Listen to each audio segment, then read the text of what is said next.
وأنا كل مشيئة ما شاء الله كان وما لم يشاء لم يكن لا حول ولا قوة إلا بالله أعلم أن الله على كل شيء قدير وأن الله على كل شيء عليم اللهم إني أعوذ بك من شر نفسي وشر الدابة أعوذ بك من شرها إن ربي على صراط مستقيم يا حي يا قيوم برحمتك أستغيث ومن عذابك أستغيث أصلح لي شأني كله ولا تكلني إلى نفسي ولا تعني بفضلك وتضعني اللهم إني أعوذ بك من الهم والحزن وأعوذ بك من العجز والكسل وأعوذ بك من الجبن والذل وأعوذ بك من ملكة وبحر الرجال اللهم إني أسألك العافية في الدنيا والآخرة اللهم إني أسألك الأمن والعافية والمعافاة في الدين والدنيا والآخرة اللهم اسر عوراتي اللهم اغفرني من بين يدي ومن خلفي ومن يميني ومن شمالي ومن فوقي واعوذ بك من يحول من تحتي اللهم انت ملكتني وانت تهديني وانت تلحقني وانت تسقيني وانت تهديني وانت تغنيني وانت على كل شيء قدير اشفع على فكره الاسلام وعلى فكره الاخلاص وعلى دين نبينا محمد صلى الله عليه وآله وسلم وعلى ملة أبينا إبراهيم حنيفا مسلما وما كان من المشركين اللهم بك أسلمنا وبك نحيا وبك نموت وعليك نتوكل وإليك النشور أشفعنا وأشفعت إليك والحمد لله رب العالمين اللهم إني أسألك خير هذا اليوم وسره ونصره ونصره وبركته لا اللهم إني أسألك خير هذا اليوم وخير الآخرين وخير ما قبله وخير ما بعده وأعوذ بك من شر هذا اليوم وشر ما فيه وشر ما قبله وشر ما بعده اللهم ما أشرك بك خلقك فمنك وحدك لا شريك لك فلك الحمد ولك الشكر على ذلك سبحان الله وبحمده أدنى من وعلى سبحان الله وبحمده أدنى خلقي وعلى سبحان الله وبحمده أدنى خلقي وعلى سبحان الله العظيم وبحمده أدنى خلقي وعلى سبحان الله العظيم وبحمده أدنى خلقي وعلى نفسي من الشيطان سبحان الله العظيم وبحمده أدنى خلقي وعلى نفسي سبحان الله عدد وخلق السماء سبحان الله عدد وخلق الجنة سبحان الله عدد وبين ذلك سبحان الله عدد وخلق الحمد لله عدد وخلق السماء الحمد لله عدد وخلق بها الحمد لله عدد وبين ذلك الحمد لله عدد وخلق لا إله إلا الله عدد وخلق السماء لا إله إلا الله عدد وخلق بها لا إله إلا الله عدد وبين ذلك لا إله إلا الله عدد وخلق الله أكبر عدد وخلق السماء الله أكبر عدد وخلق بها الله أكبر عدد وبين ذلك الله أكبر عدد وخلق لا حول ولا قوة إلا بالله العلي العظيم عدد وخلق السماء لا حول ولا قوة إلا بالله العلي العظيم عدد وخلق السماء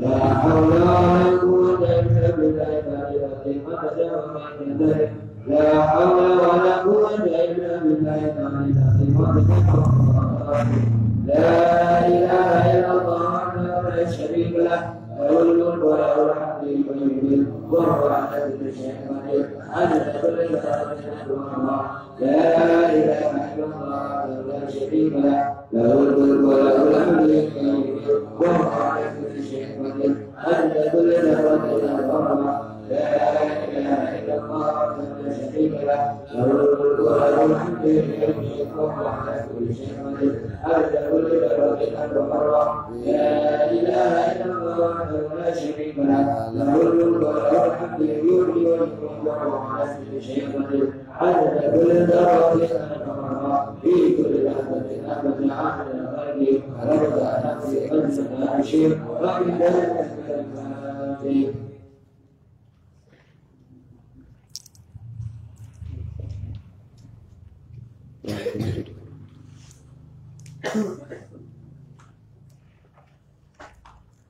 أيوة. بسم الله الرحمن الرحيم. اللهم إني أقدم إليك بين يدي كل نفس قطرة وطرفة يضرب بها أهل السماء كل شيء وكائن في علمك أو قد كان. أقدم إليك بين يدي ذلك كله. الحمد لله رب صل وسلم على سيدنا محمد وعلى آله وصحبه أبدا عدد نعم الله. اللهم ربنا آتنا من لدنك رحمة وعلمنا من لدنك علما. سبحانك لا علم لنا إلا ما علمتنا إنك أنت. بسم الله الرحمن الرحيم. نويت التعلم والتعليم وتذكر والنفع والانتفاع والإفادة والاستفادة والحث على تمسك بالله العزيز وسنة رسوله والدعاء إلى الهدى والدلالة ابتغاء وجه الله تعالى ورضاه وقربه وثوابه سبحانه. اللهم صل على سيدنا محمد وآله وسلم. اللهم علمنا علما نفقه به أوامرك ونواهيك وارزقنا فهما نعرف به كيف نناجيك يا أرحم. اللهم إنا نسألك فهم النبيين وحفظ المرسلين وإلهام الملائكة. اللهم أغننا بالعلم وزينا بالحلم وأكرمنا بالتقوى وجملنا بالعافية أرحم الراحمين. اللهم إنا نستودعك ما أو نقرأه في هذا المجلس وما قبله وما بعده فاحفظه علينا حتى ترده إلينا وقت احتياجنا يا أرحم الراحمين. اللهم أكرمنا بنور الفهم وأخرجنا من ظلمات وانشر علينا حكمتك يا أرحم الراحمين. اللهم ربك لنا إلا ما علمتنا إنك أنت العليم. وصلى الله على سيدنا محمد وعلى آله وصحبه وسلم. اللهم يا من مقاليد الأمور كلها بيده وإليه يرجع الأمر كله. يا فتاح يا عليم افتح علينا فتحا قريبا. صلى الله على سيدنا محمد وعلى آله وصحبه وسلم.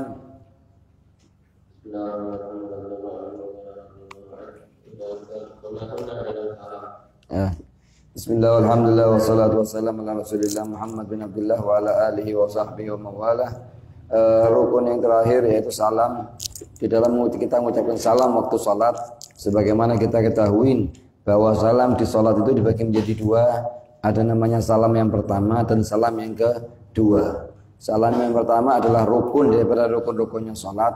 Kalau kita tinggalkan maka salat kita dihukumi tidak sah jika ditinggalkan dengan sengaja dan tahu hukum. Lain halnya salam yang kedua, maka hukumnya adalah sunnah. Dengan pengertian kalau kita hanya mengucapkan satu kali salam waktu kita sholat fardu atau sholat sunnah, maka hukum sholatnya sah. Meskipun tidak mengucapkan salam yang kedua dengan tahu hukum dan sengaja. Karena hukumnya sunnah. Meninggalkan perkara yang sunnah dalam sholat tidak bisa membatalkan sholat. Yang bisa membatalkan sholat itu adalah meninggalkan rukun atau meninggalkan syarat. Meninggalkan rukun atau meninggalkan syarat itu bisa membatalkan sholat. Meninggalkan rukun seperti apa? Kita tidak baca salam sama sekali. La pertama wala kedua itu batal sholatnya kita. Atau kita meninggalkan syarat. Contohnya kita tidak ngadep kiblat, batal sholatnya kita. Atau kita buka auratnya kita dalam sholat, maka batal. Jadi kalau ditanya dengan perihal apa sholat itu bisa batal, jawabannya dengan perihal meninggalkan syarat atau rukun. Kalau meninggalkan sunnah bukan termasuk hal yang membatalkan sholat. Jadi begini, amalan sholat itu kan ada tiga. Ada yang dikatakan syarat sholat. Yang kedua namanya rukun.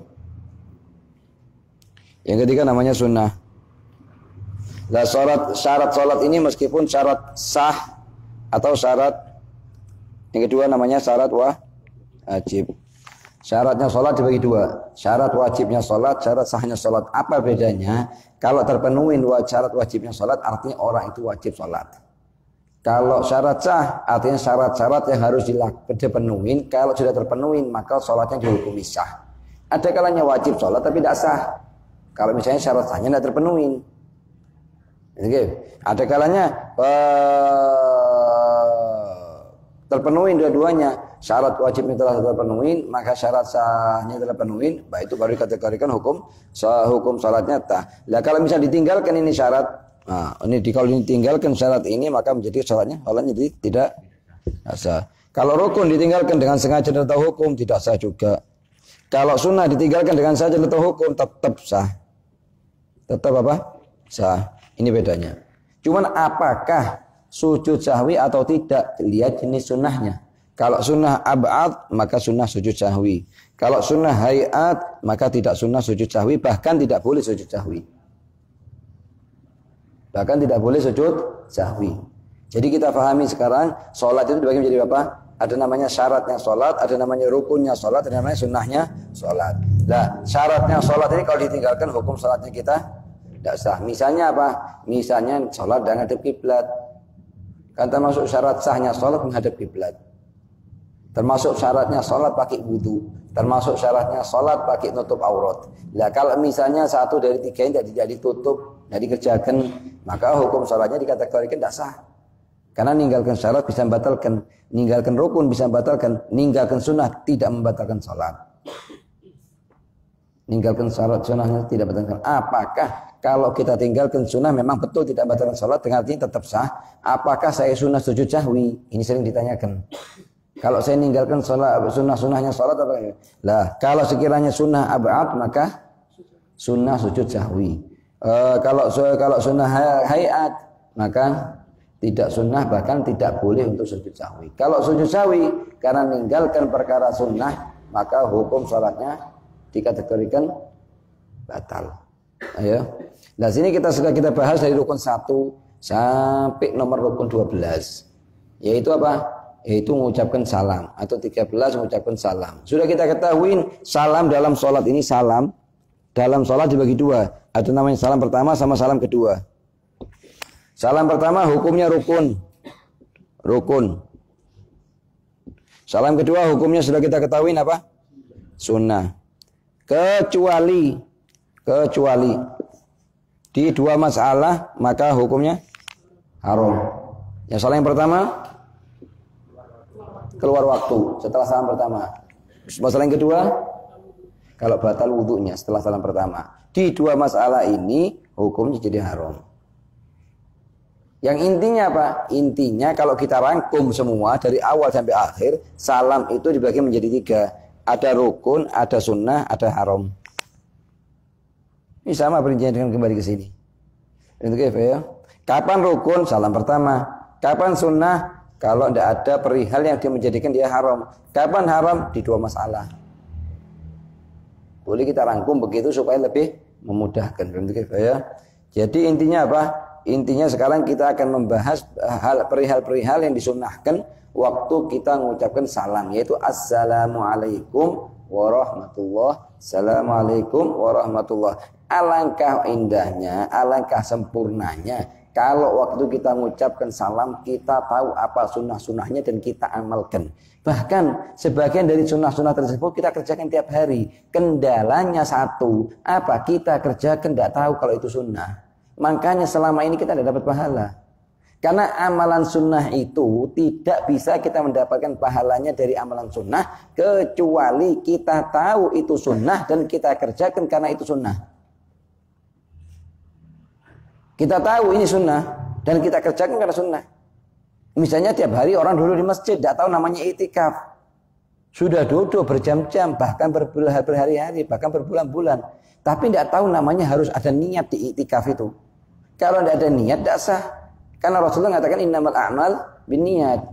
Lah, makanya kita baca sunnah-sunnahnya salam ini tujuannya apa? Ada perihal-perihal yang sudah kita ketahui. Jadi kita niatkan semata-mata karena sunnah. Atau belum kita ketahui, bisa kita mulai untuk kita amalkan dan dengan dasar ilmu. Yang dibutuhkan dalam sebuah ibadah adalah ilmu. Makanya betul katanya Imam Ghazali, barang siapa yang ngerjakan satu ibadah tanpa dasar ilmu, maka niscaya kesalahan yang dikerjakan akan lebih banyak daripada kebenarannya. Itu ya Pak ya? Satu, menoleh ke sebelah kanan pada salam yang pertama dan ke sebelah kiri pada salam yang kedua. Nah, menoleh ke sebelah kanan, semua orang, ayo coba 99,9%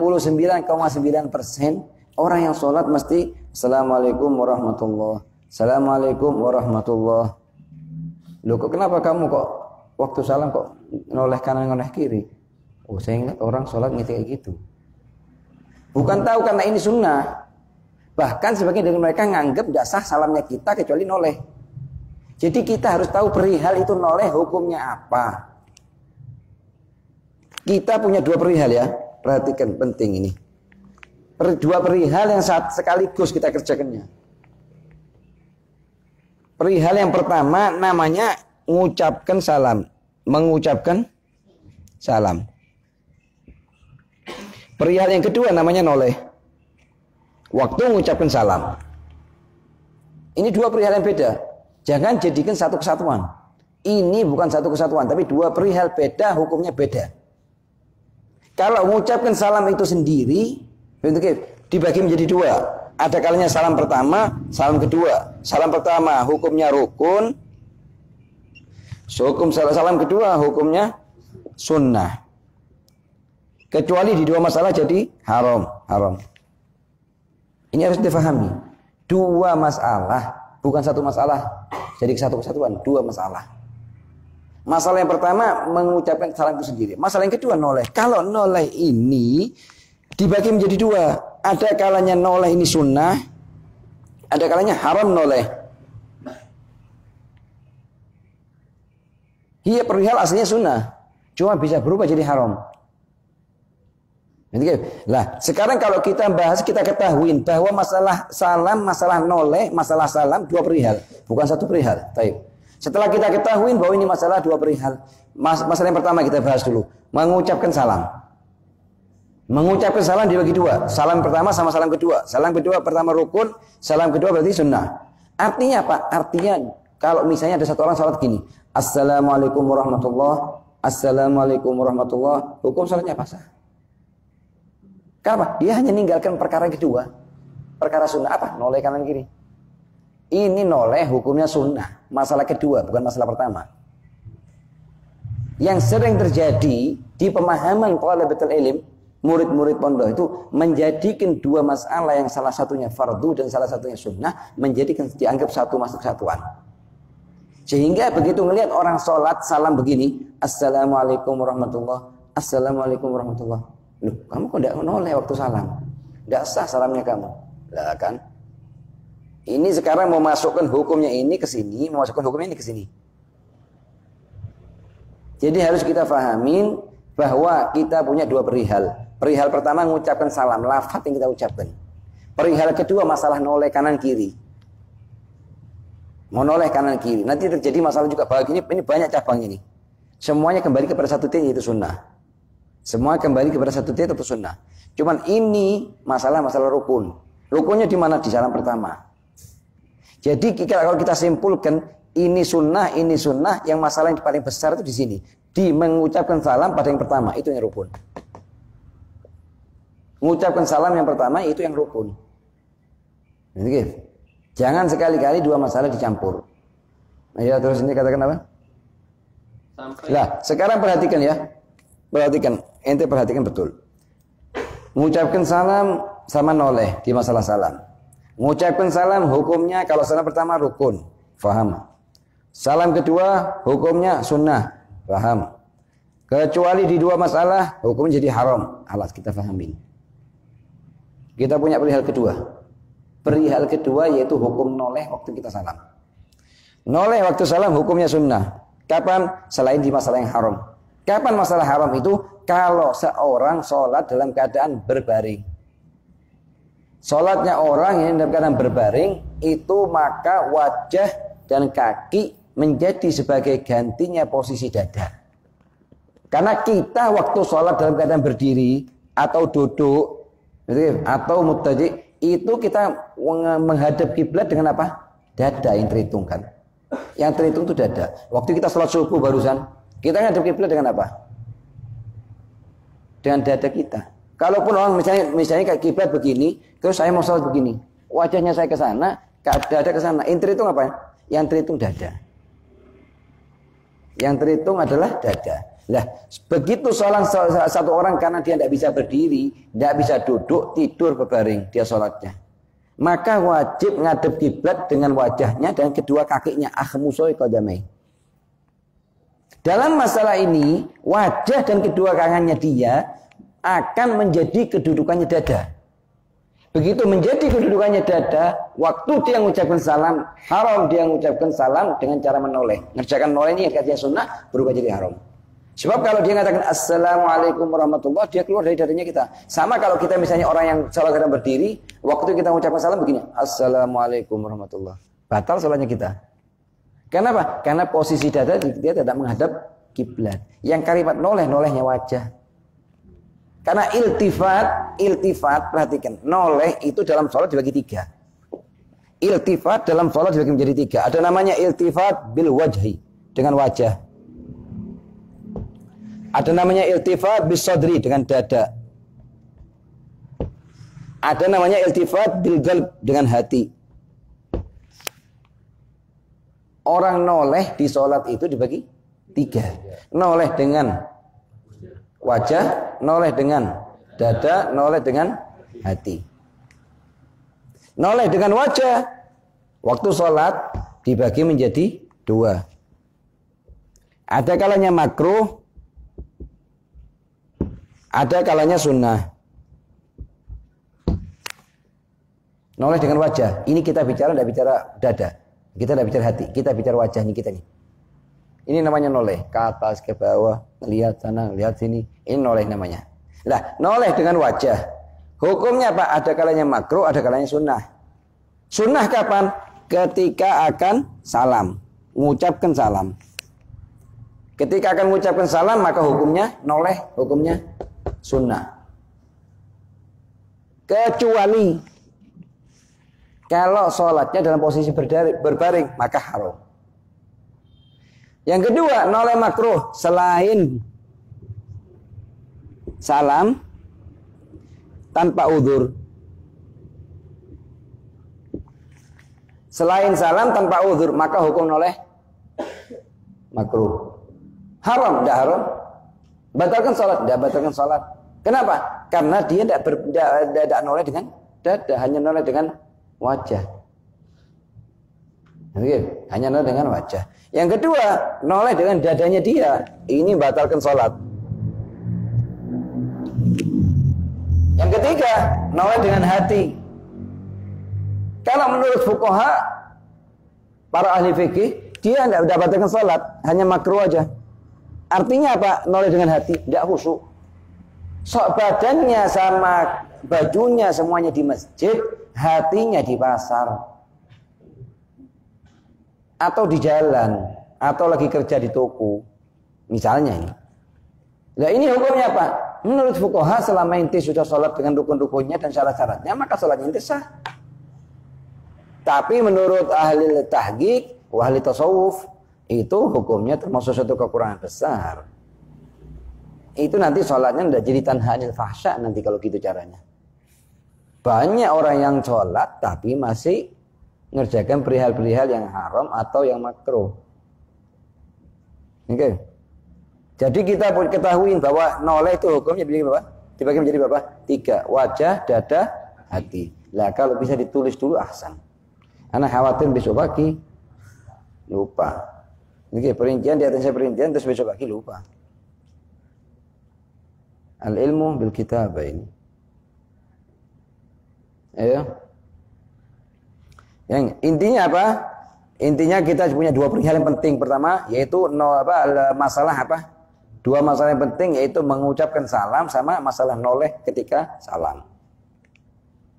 Kalau masalah mengucapkan salam dibagi 2. Untuk mengucapkan salam yang pertama hukumnya rukun, mengucapkan salam yang kedua hukumnya sunnah, kecuali 2 masalah hukumnya haram. Ini harus dihafalkan. 1 aja inti faedah yang dihafalkan, yang ditulis, terus besok pagi 1 lagi, besok pagi 1 lagi, 30 hari 30 faedah. 2 bulan insya Allah termasuk ulama itu sudah. Tapi kalau kita masih dengar faedah terus kita lupa, itu musibah. Selesai kitab lupa. Pernah hadir taklim, ya pernah inget-inget gitu loh maksudnya. Lah yang paling penting apa? Yang paling penting kita harus punya marja. Artinya punya rujukan waktu kita bicara. Dari kitab apa kita bicara. Itu ya. Yang kedua apa? Masalah apa? Masalah pembagian noleh. Noleh itu dibagi menjadi wajah, dada, hati. Jadi kalau kita noleh di sini bisa kita masuk ini 3 ini masukkan ke sini bisa. Mecah jadi 3. Oke. Kemudian wajah dipecah jadi 2, dada dipecah jadi 1, hati di 1. Oke. Jadi kalau misalnya mau kepingin ringkes ya, kalau gini kayaknya udah paham sudah ini.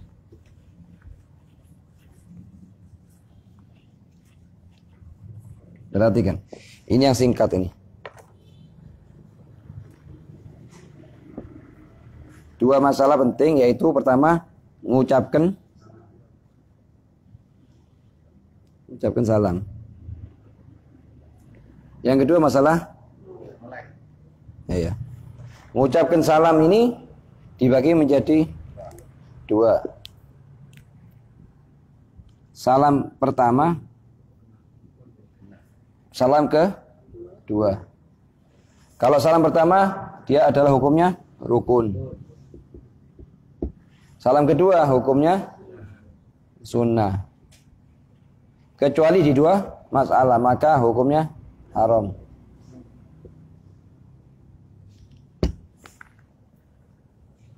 Nah, masalah noleh dibagi menjadi 2, 3. Noleh dengan wajah, noleh dengan dada, noleh dengan hati. Noleh dengan wajah dibagi menjadi 2. Yang pertama makruh. Yang kedua sunnah. Makruh selain salam tanpa udzur. Yang kedua sunnah ketika salam selain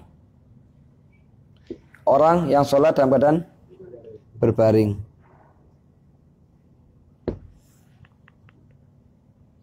Kalau berbaring haram hukumnya. Jadi apa masalahnya? Masalahnya noleh dengan wajah. Noleh. Bukan kadang kita ngambil satu hukum di sini masuk sini nanti. Atau sini masuk ke sini. Kalau kita tidak tulis. Kalau kita tulis seminggu lagi meskipun lupa bisa kita kembali lagi. Yang kedua, salam dengan dada. Hukumnya apa? Bisa membatalkan sholat. Bisa membatalkan sholat. Oke. Yang ketiga dengan hati, hukumnya apa? Makruh. Batal, tidak batal sholatnya ente. Oke. Apa artinya iltifat dengan hati? Iltifat dengan hati artinya memikirkan perkara selain sholat. Oke. Sebab disebutkan dalam sebuah hadis, kalau seorang hamba noleh dengan wajahnya, ini wajah ya, perhatikan. Noleh dengan wajahnya gitu tanpa ada udzur, hanya ngeliat gini. Siapa yang masuk, siapa yang keluar, siapa sampingnya, nganu apa di sampingnya. Kadang orang sholat sibuk ngurusin orang sampingnya sholat kenapa? Nah itu noleh, itu Allah mengatakan kepada dia. Ilaman taltafid abdi, ilaman huwa khairum minni. Wahai hambaku, noleh ke siapa kamu? Kepada zat yang lebih afdal daripada aku? Kalau noleh kedua kali, Allah mengajarkan hal yang sama. Ilaman taltafid ya abdi. Noleh kepada siapa wahai hambaku? Ilaman huwa khairum minni. Apakah kamu noleh kepada zat yang lebih afdal daripada aku? Kalau noleh tetap ketiga kali, a'radallahu anhu. Allah ninggalkan dia sudah. Ini katanya Imam Haddad dalam kitabnya beliau mengatakan ini kalau orang noleh dengan wajahnya, apalagi noleh dengan hatinya. Hatinya sama Allah, pas noleh dengan wajahnya. Wa kaifal hal man iltafat bi qalbihi. Bagaimana keadaan orang yang sholat tapi hatinya kanan kiri. Makanya katanya sebagian salaf, ada orang sholat 20 tahun dia sholat. Tapi belum pernah satu kali dia sujud dengan hatinya. Hanya sujud dengan kepalanya tok. Dari segi hukum fikih sah. Tidak wajib diqadha. Cuma dari segi ahli tahqiq itu masuk ukuran yang besar ini. Ayo. Jadi minta tolong ini tulis dulu. Supaya apa? Supaya tidak lupa. Ayo. Kalau misalnya kelamaan saya kasih cara yang lebih ringkas apa difoto. Oke. Cuman kalau ditunda di rumah, nah khawatir itu kerjaan numpuk. Ada orang kadang ngerekam. Ya, waktu ingat kata Habib Zain di Ayam Merubah di pondoknya Pak Habib Zain, itu direkam, ditaruh nomor 1, nomor 2. Oke. Kalau anak kurang setuju, kalau mau sistem ngerekam ini hanya sebatas untuk kita langsung dengarkan setelah pulang ke rumah. Tapi kalau ditunggu nanti, pokoknya kita ada rekamannya dulu, tidak manfaat. Anak punya sekitar 400 GB rekamannya Habib Zain sampai sekarang jujur tidak pernah dengarkan. Kenapa? Karena anak waktu itu setelah daras, taklim sama Habib Zain langsung anak dengarkan hari itu juga, anak pindah. Kalau ditunda tambah banyak, tambah berat sudah. Sekarang setiap satu daras 1 jam. Mau dengarkan nanti, sudah kekumpulkan sekian bulan. Kapan itu mendengarkan? Tapi hari itu juga anak bereskan dulu. Dari sini istifidizan. Aku gunakan bagus, termasuk salah satu nikmatnya Allah di akhir zaman ini, kita dikasih alat rekam ini. Jadi pulang ke rumah masih bisa ngulang, yang tadi tidak konsen, karena suaranya sudah motor mobil ini. Itu bisa didengarkan lagi, ditulis. Seminggu aja. Besar fadilah. Bisa jadi kitab sendiri itu. Perincian-perincian tadi itu. So kalau tidak nanti kita lupa lagi. Ini sekarang kalau dibiarkan 2 hari, sini nyampur ke sini nanti ini. 10 hari lagi, sebagian hilang. 20 hari lagi, dulu anak pernah dirincikan. Bas. Apa rinciannya tidak ada sudah. Lah begitu, bukan kita di masjidnya. Semuanya pondok, semuanya talabatul ilm begitu sudah sistemnya. Jadi ada namanya wajib bawa kertas sama pulpen, tulisan. Setelah itu pulang ke rumah dipelajari lagi. Apa begini. Terus ditinggalkan enggak, tiap hari dibaca terus. Ditambah. Ayo. Sampai bibinya terlihat oleh makmum yang di belakang. Sekarang kita noleh ini waktu kan, perhatikan kita di mana sekarang masalahnya. Sebab kalau kita paham titik masalahnya, perinciannya kita paham. Ini sekarang yang dipermasalahkan kita sekarang ini sunnahnya waktu noleh, yaitu nolehnya dengan wajah yang kategorinya hukumnya sunnah. Jadi ini di sini, gini posisi di sini. Kita di sini posisinya, bukan di sini nih. Semua ndak ini. Sama kayak kamu ditanya sekarang, kamu di mana? Di Indonesia. Mafhum mana di Indonesia? Cuma di mana di Indonesia-nya? Jawa Timur. Anak ngerti di Jawa Timur. Di mana di Jawa Timurnya? Di daerah Jember. Ngerti Jember? Mana Balung? Di mana Balungnya? Wetan Kali. Di mana Wetan Kalinya? Wetan Kali besar sampai muter-muter Wetan Kali. Itu kan di Masjid Raudhah. Itu bisa menentukan di mana posisinya itu berada. Jadi permasalahan yang kita bahas sekarang, titiknya di sini, kebagi ke sini, bukan ke sini dan masuk sini. Dan masuk sini, dan bukan termasuk golongan yang ini. Di sini posisi kita sekarang. Yang kita bahas sekarang masalah noleh. Jadi, salah satu daripada sunnah-sunnahnya salam noleh. Jadi, lah posisi gimana cara nolehnya kita? Jadi, sampai bibir kita ini terlihat oleh sampingnya kita. Bukan oleh gini. Sedikit ini, dia ada kelihatan. Tidak sampai gini. Jadi, atau lebih enggak. Ini ya. Masalah dalam rukun salam dari sholat. Masalah dalam rukun salam dari sholat. Jika menoleh ke sebelah kiri pada salam yang pertama. Nah, sekarang kan kita ketahui ya. So, perhatikan ya. Ini masalah noleh di sini cabangnya. Cabangnya kita mau keluarkan dari sini. Selain sini dulu. Yang pertama kita sunnah noleh kemana? Kanan. Yang kedua kiri. Yang kedua yang pertama. Lah kalau misalnya dibalik. Kalau misalnya dua-duanya di kanan atau dua-duanya di kiri, bagaimana hukumnya? Ini yang akan kita bahas sekarang di sini posisi kita masalah. Masalahnya kita di sini sekarang. Berarti apa ya?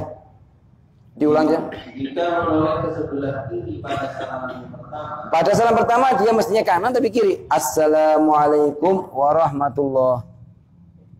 Nah, yang kedua dijadikan kiri apa dijadikan kanan? Sebab kalau kita jadikan kanan, kita ninggalkan 2 sunnah. Kalau kita jadikan kiri, kita ninggalkan sunnah 1 tok. Tadi yang kanan dari kasih salam. Nah ya. Maka salam yang kedua sunnah ke sebelah kiri. Sebelah kiri juga. Sebab kalau kita jadi ke sebelah kanan, 2 sunnah kita tinggalkan. Ahsan meninggalkan 2 wala 1. Ini orang dari pertama sudah salah. Assalamualaikum warahmatullah. Nah, ke kiri. Keduanya mana? Ke kiri, jangan ke kanan. Supaya meninggalkannya cuma 1 tok. Kalau enggak, kanan kiri ditinggalkan. Ada sebagian lupa. Assalamualaikum warahmatullah. Loh, kok ke kiri? Ngulang sholat lagi. Allahu Akbar. Kenapa? Nyampur sini ke sini. Dia hanya perkara sunnah dianggap masukkan ke sini sehingga begitu dia capek dia sholat lagi 4 rakaat. Yang nyuruh enti sholat lagi siapa? Ada yang lupa begitu. Assalamualaikum. Ya Allah, salamnya. Bangun, silakan lagi sholat. Sebetulnya kalau ditambah ilmu sedikit aja tidak taat dia sholat 4 rakaat lagi. Ayo. Jika hanya akan salam 1 kali saja, maka yang lebih utama. Anak sekarang kan kita ketahui tadi noleh dengan wajah, hukumnya sunnah. Salam pertama ke kanan, salam ke kiri. Katanya dia, anak tidak mau salam, tidak mau noleh kanan, tidak mau noleh kiri. Salah satu bas, ya kanan atau kiri. Oh kalau gitu jangan jadikan kanan, jangan jadikan kiri. Apa? Jadikan depannya itu aja. Assalamualaikum warahmatullahi wabarakatuh. Ayo. Diulang coba apa? Jika hanya akan salam 1 kali saja. Ya, dia bukan mau salam 2 kali. Kalau salam 2 kali, pertama kanan, kedua kiri. Ana mau pakai ukuran yang fardu aja. Salam pertama hukumnya apa? Rukun. Ana mau pakai yang rukun. Yang sunnah tidak mau ana pakai. Tidak masalah. Terus ana jadikan kanan apa kiri? Jangan jadikan kanan atau kiri. Ayo. Maka yang lebih utama adalah menghadap ada kiblat sudah. Kalau ente mau cuma salam 1 kali di sholat zuhur nanti, jangan jadikan kanan atau jadikan kiri. Karena cuma salam 1 kali, jadikan ngadep kiblat aja. Assalamualaikum warahmatullahi wabarakatuh. Mana yang kedua? Yang kedua dia tidak mau ngerjakan. Gimana hukumnya? Tidak masalah, sunnah. Nanti apa ya? Jika telah salam yang kedua, kemudian ragu, apakah telah salam yang pertama? Sekarang dia mengucapkan Assalamualaikum warahmatullahi. Assalamualaikum pas di posisi salam kedua ini. Assalamualaikum warahmatullahi. Ragu dia. Loh, tadi salamnya yang pertama itu betul apa kurang? Sekarang noleh kemana sekarang ini? Ke kiri apa ke kanan? Nanti apa ya? Maka kedua salam tersebut diulang. Kedua salam diulang. Kalau sudah, kenapa? Karena kalau ragu yang pertama itu rukun. Yang kedua hanya cabang sunnah dari rukun tersebut. Maka apa hukumnya? Diulang dua-duanya. Gimana gambarannya masalahnya? Az-Z ini salam yang pertama gini. Assalamualaikum warahmatullahi. Assalamualaikum warahmatullahi. Lah, setelah salam yang kedua ini dia ragu. Apakah salam pertama sah atau belum? Atau ada kurang lafaznya dan lain-lain. Hukumnya apa? Diulang 2 kali. Assalamualaikum warahmatullahi. Assalamualaikum warahmatullahi. 2 kali. Ayo. Jika salam yang pertama dan kedua masing-masing ke arah kanan atau arah kiri. Yang pertama ke kanan. Assalamualaikum warahmatullahi. Yang kedua, Assalamualaikum warahmatullahi. Ke kanan juga. Atau keduanya ke kiri. Dua-duanya ke kiri. Yang pertama ke kiri, ke kiri. Apa hukumnya ya? Atau ke arah kiblat. Atau ke kiblat. Assalamualaikum warahmatullahi. Assalamualaikum warahmatullahi. Ayo. Maka hukumnya adalah khilaful aula bas. Tidak sampai batalkan sholat. Kalau sudah ceritanya khilaful aula, jangan itu ingkar dia. Kecuali dengan dasar nasihat, hanya ngasih masukan, tidak masalah. Oh, tidak sah sholatnya inti. Muskilah ini. Musibah besar. Begitu kita ngelihat orang yang salam kayak gini, Assalamualaikum warahmatullahi wabarakatuh, Assalamualaikum warahmatullahi wabarakatuh, tidak noleh. Oh, sholatnya kamu tidak sah, harus diulang lagi. Kenapa tidak noleh waktu salam tadi? Menjadikan hukumnya sunnah menjadi hukumnya fardu. Nanti apa ya? 2. Menambah lafaz warahmatullah setelah lafaz assalamualaikum. Hukumnya adalah sunnah. Anak kalau cuma mengucap assalamualaikum, assalamualaikum, tidak masalah. Nambah wa barakatuh hukumnya sunnah. Ditambah alhamdulillah sholatnya sempurna. Tidak ditambah sholatnya tetap sah. Meskipun tidak ditambahnya karena sengaja atau tidak sengaja. Kami kalau wa barakatuh, assalamualaikum warahmatullah. Nambah warahmatullah hukumnya apa? Sunnah. Kalau nambah wa barakatuh, Tidak sunnah menurut pendapat yang mu'tamad. Meskipun salat fardu atau salat sunnah, kecuali salat jenazah menurut pendapatnya Imam Ibnu Hajar sunnah ditambah wabarakatuh. Ayo. Menambah lafaz wabarakatuh tatkala salam dari salat, hukumnya adalah sunnah menurut sebagian ulama. Seperti Ibnu Hajar, ya. Sedangkan menurut pendapat Imam Ibnu Hajar sunnah ketika salat jenazah bahasa Ibnu Hajar. Kalau pendapat yang mu'tamad tidak sunnah. Sebagian ulama mengatakan sunnah. Assalamualaikum warahmatullahi wabarakatuh. Assalamualaikum warahmatullahi wabarakatuh. Ini kalimat menambah wabarakatuh menurut pendapat yang pertama tidak sunnah. Ada sebagian ulama mengatakan sunnah. Ibn Hajar hanya mengkhususkan sunnahnya di salat jenazah. Ayo. Memisah antara salam yang pertama dan yang kedua dengan ukuran membaca sunnah. Ya, itu sunnah. Assalamualaikum warahmatullahi. Kembali lagi. Tunggu dulu seukuran subhanallah baru ucapkan assalamualaikum warahmatullahi. Jangan lo sambung. Kalau mau sambung tidak masalah. Assalamualaikum warahmatullahi. Assalamualaikum warahmatullahi. Kadang orang gitu disambung, tidak dikasih jarak sama sekali sedikit pun tidak. Sunnah yang terpisah antara keduanya dengan ukuran subhanallah. Jangan keburu-buru. Al-mahlak itu pelan-pelan. Gitu. Sebab kalau tidak perhatian bakal terus kayak gitu. Assalamualaikum warahmatullahi. Assalamualaikum warahmatullahi. Ninggalkan sunnah sudah. Apa yang ditinggalkan? Memisah antara salam pertama dan salam kedua seukuran subhanallah. Ayo. 4. Tatkala mengucapkan salam diniatkan untuk memberi salam kepada semua. Bas waktu. Ini baca ini. Bentar.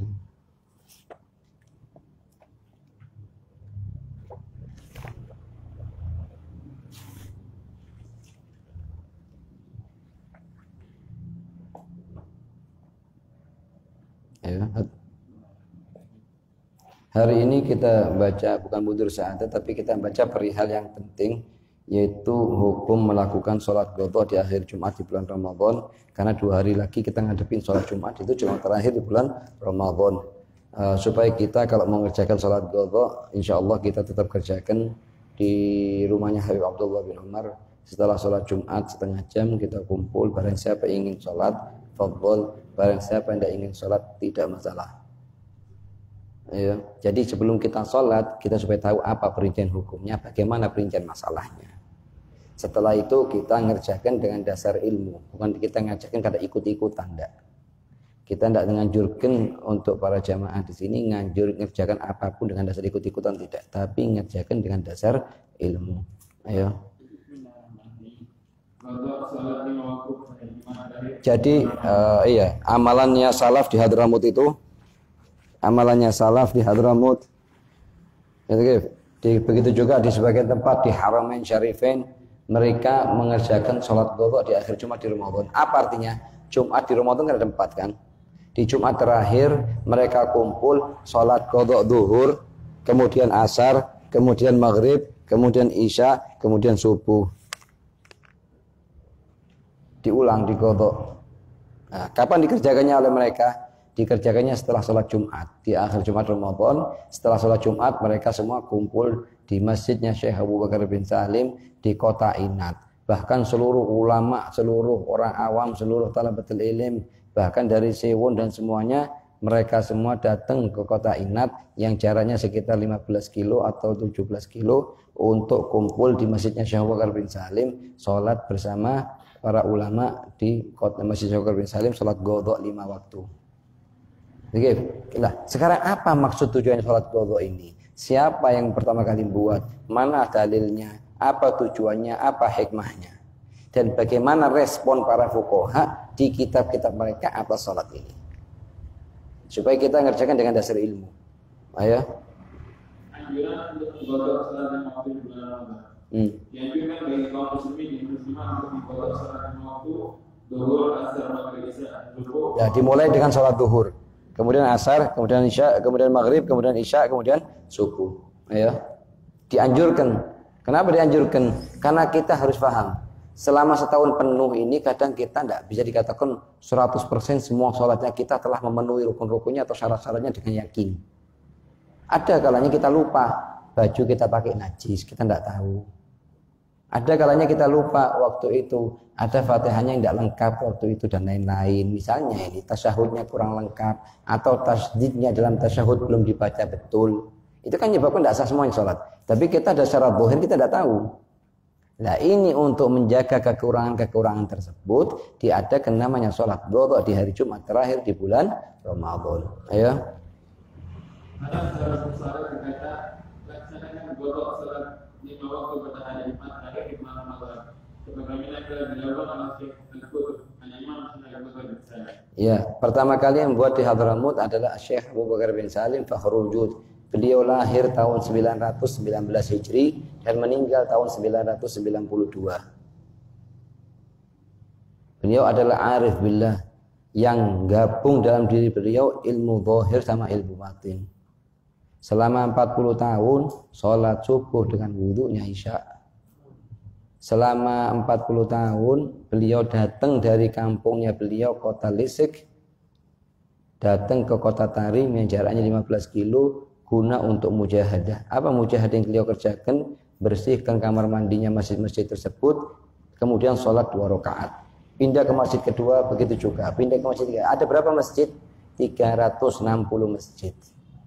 Per masjidnya sholat 2 rakaat setelah dibersihkan air di kamar mandi baru. Itu dalam berapa hari? Dalam 1 malam. Per malamnya begitu. Loh kok cukup? Kita jangan pakai akal pikiran dikiaskan dengan kita, jangan. Tapi ada namanya barakatul waqt yang Allah kasih kepada hamba-hamba yang diinginkan. Setelah itu beliau pulang ke kotanya Lisik lagi di malam itu sendiri, di malam yang sama dan sholat 1000 rakaat. Setelah mengerjakan hal tersebut, itu selama 20 tahun lebih beliau tidak pernah nyendekin badan begini. Kalau duduk sama tamu-tamunya duduk seperti tasyahud terakhir. Tidak pernah duduk tawarruk, duduk tarabuk seperti kita. Mujahadah azimah ini. Itu beliau gabung antara ilmu zahir sama ilmu batin.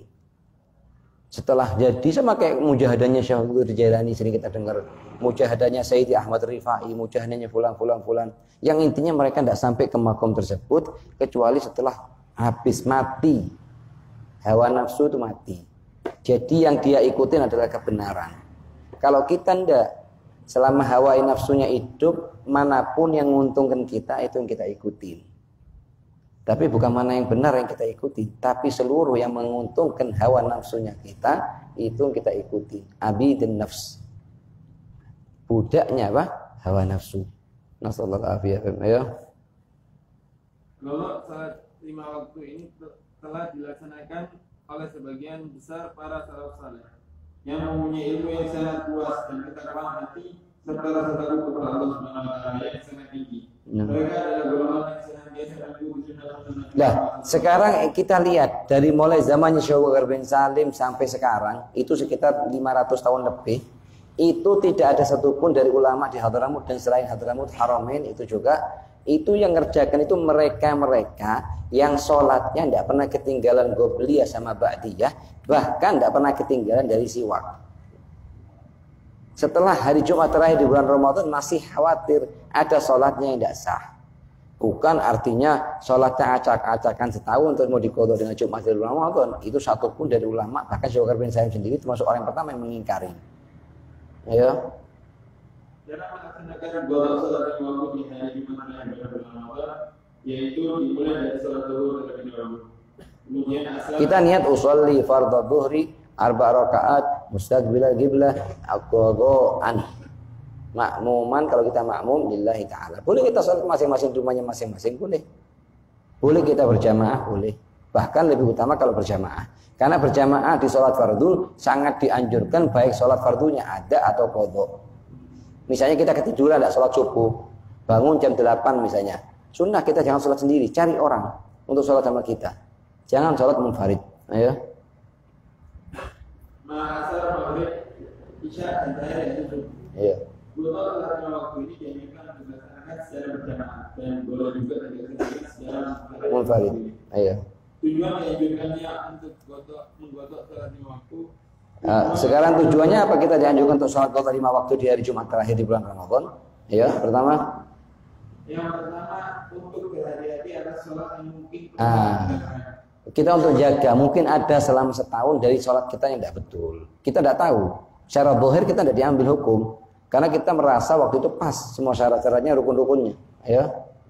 Ya, untuk jaga-jaga mungkin ada sholat yang kurang terpenuhi syarat-syaratnya, maka kita adakan sholat Jumat di akhir Jumat di bulan Ramadan. Ya. Atau karena tidak atau karena tidak khusyuk, kurang khusyuk waktu itu sholatnya. Sekarang mana di antara kita yang bisa mengatakan saya sholat setahun penuh, tidak pernah lupa, tidak pernah tidak khusyuk, full dari mulai awal sholat sampai akhir sholat saya selalu khusyuk. Mana yang bisa mengatakan? Tunjukkan zaman sekarang. Kalau kita khusyuknya kita itu 30-40% per sholat itu jauh untung zaman sekarang. Kadang itu kita mulai Allahu Akbar sudah langsung datang, mau ke sini, mau ke situ, mau ini, mau ke situ, mau ngomong sama fulan, mau bicara begini, mau keluar, mau masuk, mau naik. Begitu assalamualaikum, tidak ada semuanya. Ya kayak gitu terus dah hitungnya kita. Ya gitu tiap hari. Zuhur, asar, maghrib, isya, subuh. Makanya apa? Makanya apapun dikatakan oleh hawa nafsu kita ikutin. Sami'na wa ata'na ya nafsu. Ya hawa nafsu, ana sami'na wa ata'na. Grup manapun yang ngajak kita untuk ikut pakai hawa nafsu kita ikutin. Sami'na wa ata'na. Kenapa? Karena sudah tidak ada ruhnya sholat. Ruhnya sholat sudah tidak ada. Kita harus ada perubahan. Ini harus ada perubahan di sholatnya kita.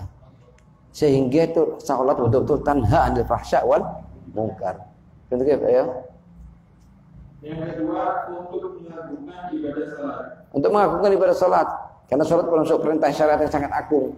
Awwalu ma yuhasabul 'abd yaumul qiyamah. Amalan pertama akan dihisab apa? Sholat. Kalau sudah dilihat sholatnya sempurna, itu seluruh amalannya dikabulkan sama Allah. Kalau sudah kelihatan sholatannya acak-acakan, itu seluruh amalannya ditolak sama Allah. Ayo. Karena ibadah sholat merupakan tiangnya agama Islam. Ayo. Allah SWT wa'mur ahlaka bis shalah. Ayo. La nas'aluka rizqa. Wa'la ulang ayatnya. Wa'mur ahlaka bis salati wastabir 'alaiha. Aduh, ayo. La nas'aluka rizqa, nahnu narzuquka wal 'aqibatu lit-taqwa. Apa artinya?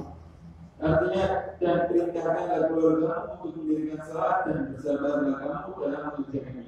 Nah. Kami tidak meminta rezeki kepadamu, akan tetapi kami lah yang memberimu rezeki. Ya, mana Allah merintahkan kita sholat, merintahkan kita untuk merintahkan anak keluarga kita untuk sholat, bukan karena Allah malah butuh dengan sholat kita. Allah tidak butuh dengan sholat kita, wala puasa kita, wala sedekah kita, wala haji kita, wala apapun yang kita kerjakan. Tapi kita butuh pahalanya Allah Subhanahu wa Ta'ala. Begitu ya?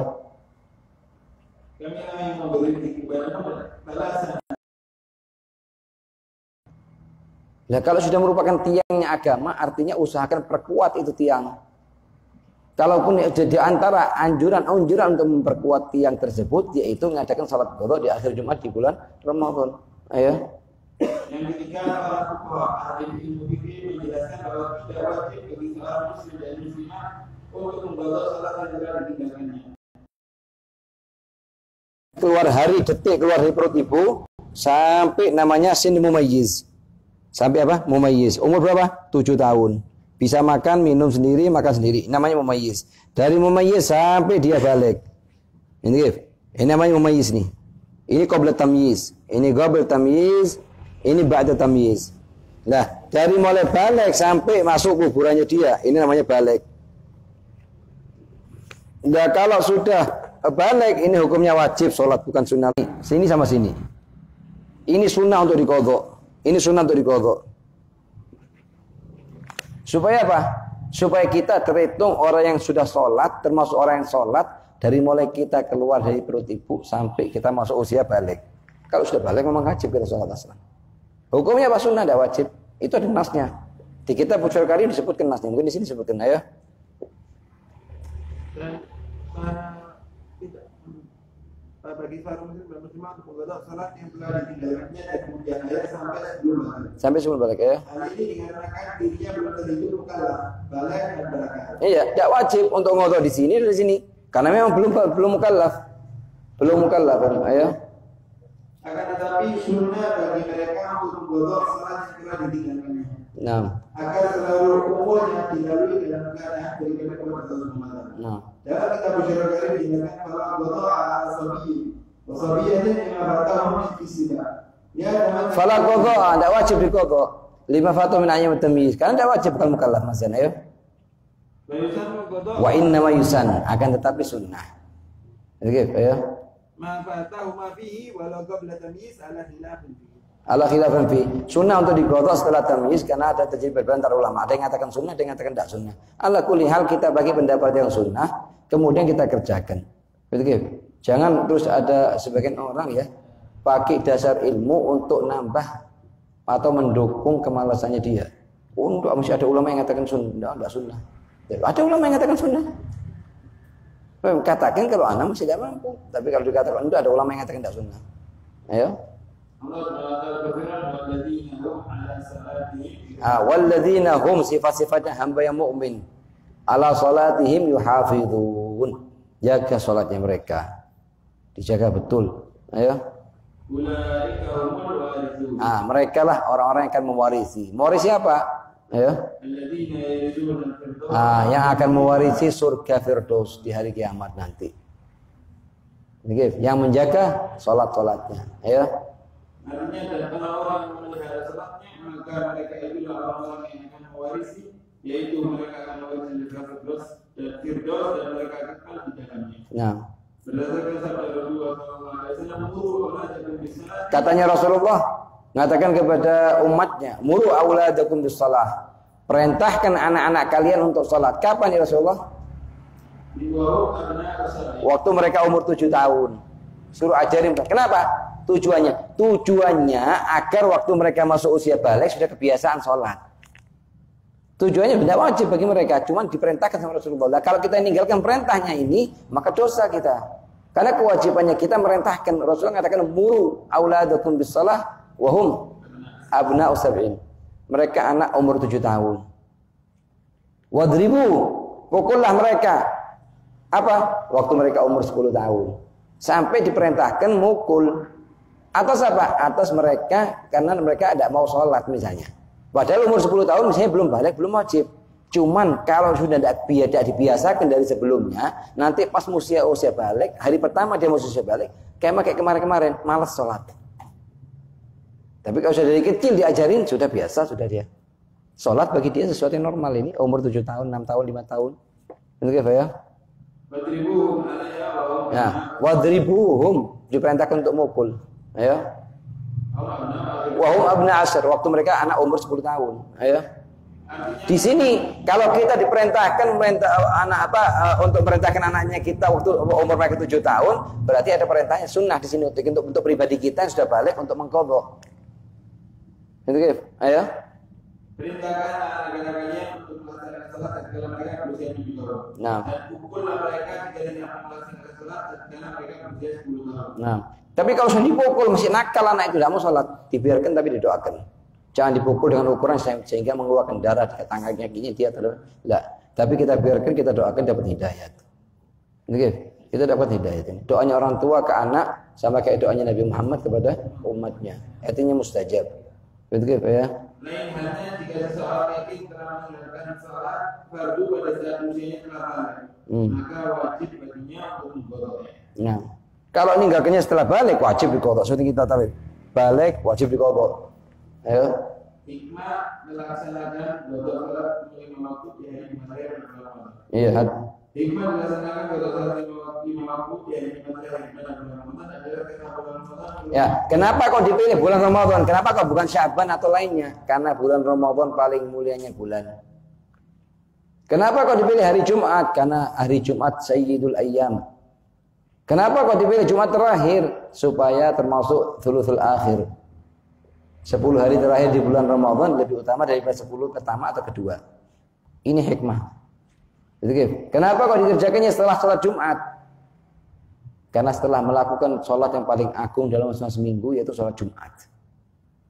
Jadi semuanya fadilah. Fadilahnya bulan, fadilahnya hari, fadilahnya waktu. Di tempat yang sangat mulia kita kerjakan tempat itu. Supaya apa? Mudha'afatul a'mal. Pahalanya itu bertambah, berlipat ganda. Ayo.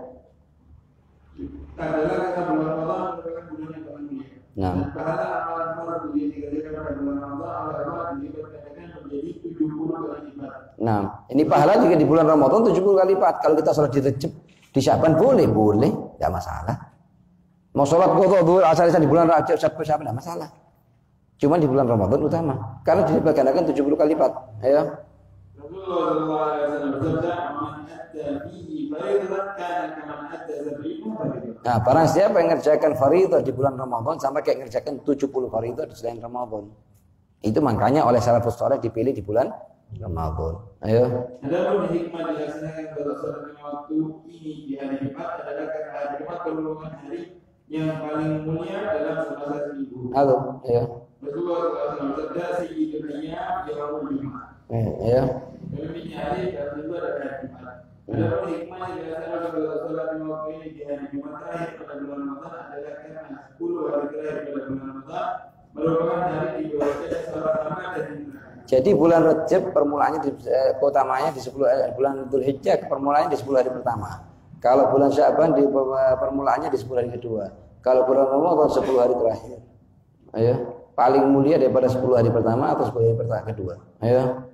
dan juga supaya penutupan amal di bulan Ramadan diakhiri dengan amalan yang mulia yaitu dengan jalan melaksanakan salat. Iya. Bersabda Rasulullah bahwa Syahr katanya Rasulullah mengatakan bulan Ramadan. Bulan Ramadan itu permulaannya 10 hari pertama rahmatnya Allah. Yang kedua dan pertengahannya ampunannya Allah. Yang ketiga yang ketiga adalah pembebasan dari neraka jahanam. Begitu ya? Adapun hikmah yang dihadirkan dalam sholat ini secara berjamaah adalah karena para sholat berjamaah. Bas cukup. Kita lanjutkan besok. Wassallallahu ala sayyidina Muhammadin nabiyil ummi wa ala alihi wasallam. Rabbana anfa'na bima 'allamtana, rabbi 'allimna alladhi yanfa'una, rabbi faqqihna wa qarabatin lana fi dinina ma'al qut'i unsa wa dzakar, rabbi wafiqna wafiqhum lima tartadi qawlan ma warzuqul kulla halalan da'ima wa akhilla aqiya ulama nahra bil khairi wa nur ربنا واصلح لنا كل الشؤون واغفر بالرضا منك العيون لنا كل الديون رسل المنون فاصلح من ستر وصلاة الله تغشى المصطفى من إلى الحق دعانا للناس الشفاء وعلى الآل الكرام الشرفاء وعلى الصحب المصابيح اللهم اهدنا بهداك واجعلنا ممن يسارع في رضاك ولا تولنا وليا ولا تجعلنا ممن خالف أمرك وعصاك وحسبنا الله ونعم الوكيل ولا حول بالله العلي العظيم ولا على سيدنا محمد وآله وصحبه وسلم رب العالمين عدد رحمتين عبدا عدد خلقه ورضا نفسه الفاتحة للحبيب رسول الله محمد بن عبد الله ثم إلى أرواح آبائه وإخوانه من الأنبياء والمرسلين ثم إلى جميع أهل بيت رسول جميع أصحاب رسول جميع ساداتنا حتى الإمام الشافعي وجميع أمة الكبار الشافعي وجميع الأمة المحمدية ثم إلى أرواح الحبيب عبد الله بن عمر فبطل بن إدريس وسيد والد بن عبد الله والشيخ بن عبد الله محسن بن زبير بن عبد الله طه بن عبد الله علي بن عبد الله علي بن عبد الله عمرو بن عبد الله الحبيب بن أحمد وبلغ من طيب وفضل ثم إلى أرواح أموات الحاضرين خاصة وأموات المسلمين عامة أن الله يغفر لهم ويرحمهم ويسكنهم الجنة وينفعنا بهم وبعلومهم وأسرارهم والحلول الحبيب زي من وين سميتهم مريم ولا محمد الحدار ولا جميع والوالدين الحبيب زين المسلمين وجميع الحبيب مشهور بن حفيد ولا حبيب سيد محمد بن عبد المالك وحبيب سالم بن عبد الله شاطري أن الله يغفر لهم ويرحمهم ويسكن الجنة وينفعنا بركاتهم وأسرارهم وأنوارهم في الدين والدنيا والآخرة وإلى حضرة النبي سر الفاتحة. من الرحمن الرحيم مالك يوم الدين. Ada yang punya pertanyaan?